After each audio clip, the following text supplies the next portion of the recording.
Iya, menurut saya rancangan undang-undang atau RUU tentang daerah khusus Jakarta ini memang sangat berbahaya ketika Gubernur Jakarta ditunjuk atau dipilih oleh Presiden Republik Indonesia, karena paling tidak ada 3 alasan.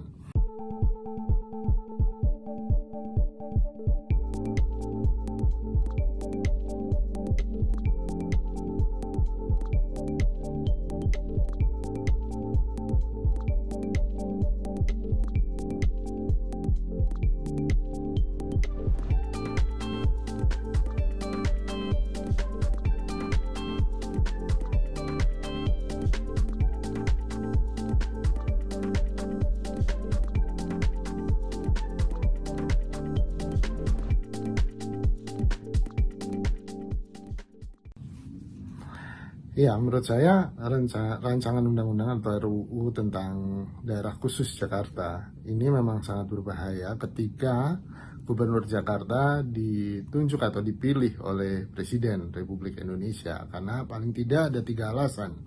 Yang pertama adalah soal kedaulatan rakyat Jakarta itu sendiri untuk memilih gubernur, apalagi Jakarta juga sudah tidak bisa memilih wali kota kan gitu, semuanya gubernur, itu karena daerah kekhususannya. Jadi paling tidak hak rakyat tidak boleh dikebiri di Jakarta.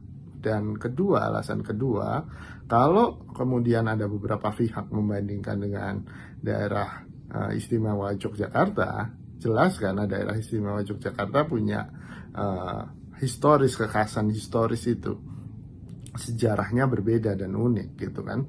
Kalau Jakarta mau diperlakukan seperti demikian, pertanyaannya apakah ada kerajaan dulunya di Jakarta gitu kan, dan apakah rajanya masih berdaulat sekarang di Jakarta gitu kan. Kalau mau ya silahkan bikin aja gitu. Mungkin itu bisa jadi alasan historisnya bisa hilang. Tapi kemudian alasan ketiga, provinsi daerah khusus Jakarta ini adalah daerah yang APBD-nya paling besar di Indonesia, sehingga kan butuh akuntabilitas publik, dan akuntabilitas itu bisa dilakukan kalau orang atau pemimpin yang memimpin sebuah daerah dengan APBD besar itu kemudian dipilih oleh rakyat gitu kan. Jadi menurut saya 3 alasan itu paling tidak membuat saya berpikir bahwa ya harusnya Jakarta memang dipilih, pemimpin Jakarta harusnya dipilih secara demokratis gitu kan. Lalu kedua, apakah kemudian ini ada hubungannya dengan usaha untuk menaikkan seseorang atau orang-orang tertentu?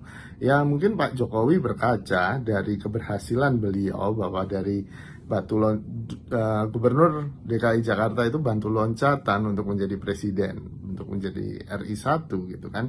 Dan mungkin beliau ingin batu loncatan itu menjadi eksklusif, tidak kemudian bisa dipakai oleh sembarang orang gitu kan, harus dipilih oleh presiden sebelumnya, sehingga ada semacam keberlanjutan legacy tadi gitu kan, yang ini menjadi tema utama dalam transisi pemerintahan Pak Jokowi ke selanjutnya gitu.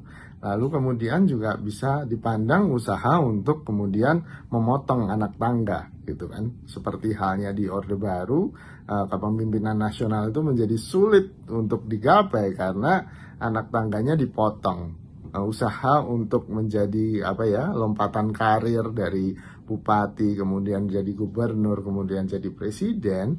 Nah, lompatan kedua ini dari gubernur ke presiden ini hanya terbukti dan hanya bisa di daerah khusus ibu kota Jakarta atau mungkin nanti daerah khusus Jakarta gitu kan. Ketika ini dipotong ya otomatis akan susah tuh transisi kepemimpinan, dan akan susah untuk kemudian melakukan kaderisasi kepemimpinan yang kita harapkan terjadi dalam negara yang demokratis.